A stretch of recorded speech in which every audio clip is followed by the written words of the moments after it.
Vandaag gaan we bezoek brengen aan een fysiotherapeut en een psycholoog uit Oekraïne, die vanwege de oorlog in Nederland zijn. Ik wil graag weten hoe het met ze gaat en hoe het met hun early intervention team is.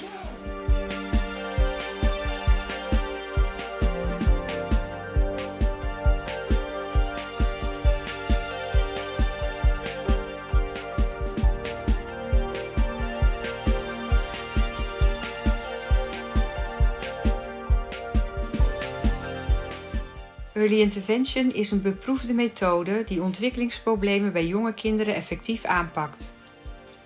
Met grote voordelen voor kind, ouders en maatschappij.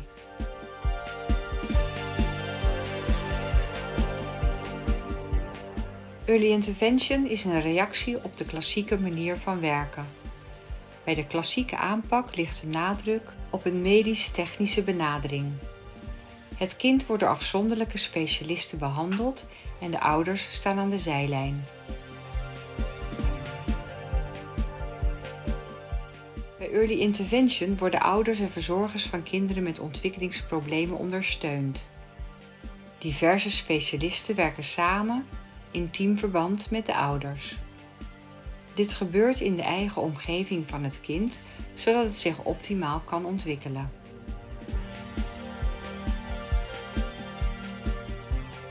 Ouders kunnen hun capaciteiten om hun kind te begeleiden vergroten en zodoende kan worden voorkomen dat het kind in een instelling terechtkomt.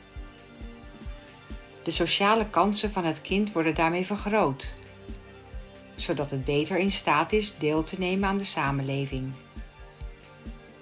In Oekraïne is wet en regelgeving over early intervention in voorbereiding.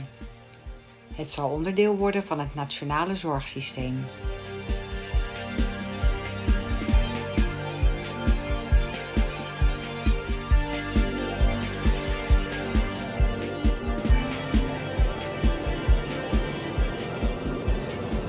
We zijn inmiddels onderweg naar een plaats in Noord-Holland waar we woonruimte gevonden hebben voor 2 early intervention specialisten, Sasha en Lena, die met hun kinderen naar Nederland zijn gevlucht. Wat deden ze precies in Oekraïne? Zij werken voor het Early Intervention Instituut in Kharkiv. Kharkiv, dat ligt toch helemaal in het oosten? Ja, dat klopt, vlakbij de grens met Rusland.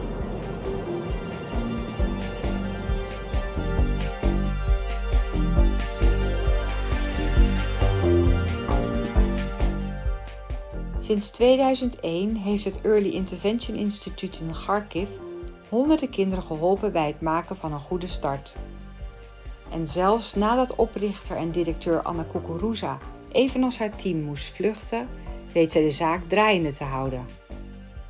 Eerder deze week, in een online interview, vertelde Anna ons hoe ze dit voor elkaar krijgt.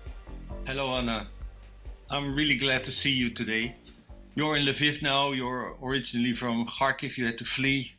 And I was very surprised to hear that you continue providing your ECI service. Can you explain me how you do it? You know, it's very interesting because I think we have to to use lessons from life, because now we use very much online work, but our experience from COVID time, that time we started to use very actively online format, and we found, and even we did some small research for family, it was very useful. So now we use our previous experience but try to adopt it to this war situation. And how is it possible that you yourself and colleagues that have fled the region, and some of them are still there, that they keep on working? You know, Eric, I thought about it, and my answer will be: we have a really great team. It's a very motivated, very professional persons, and I would say very powerful. We started to do a research together in Ukraine. You know, in Ukraine we have a very, very young ECI system, and I know some organizations stopped to operate because of war, but at the same time we see how family needs our service. And so it was an idea how to organize, to collect professionals in a big Ukrainian professional group, and how to ask parents what they think about ECI now, how the ECI can help them. We would like to develop ECI because we know even such a terrible situation can be a start for new development. Thank you very much, Anna. Thank you for invitation.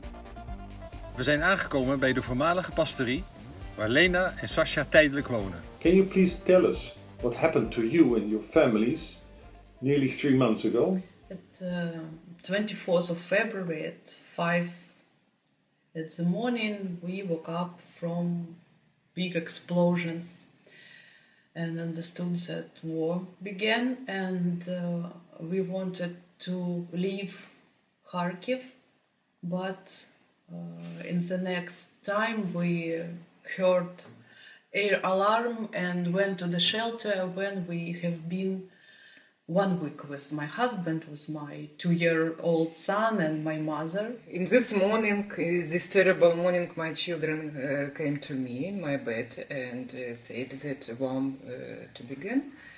And I tried to support my children, and then I went to found water because it's turned off, and found to bombard shelter. I don't think that this bombard shelter was ready, because it was without water, without everything, without chair, and in this bombard shelter we slept on the floor. And our shelter was really close to the center of the city, where was most hard bombing from the airplanes, and we hear airplanes and we feel every explosion that have been there. So when we understood that they are bombing houses and killing civil people, we understand that we need to go away from the city.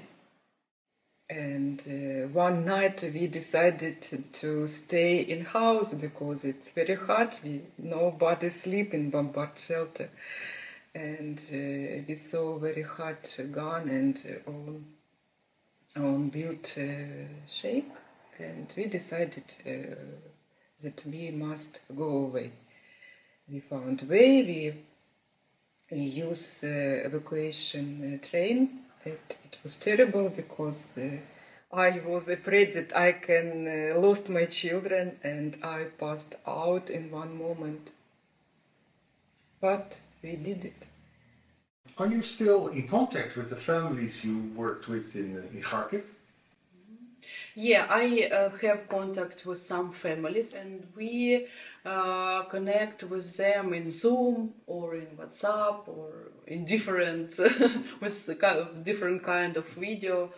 And also I have contact here with families who flew out of Ukraine. And as our families from Ukraine now all over the world, it's really helpful that we could have connection with them via video chats. And the most important thing in early intervention is creation of relationship. And we already have relationship with these families.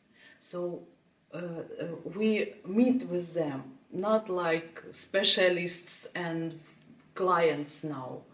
We meet with them as people who has the same experience, but we as specialists now could share with them something, give them what they need. In new places, in new situations, we could help them to make their routines like it was before war. Not the same, but at least something.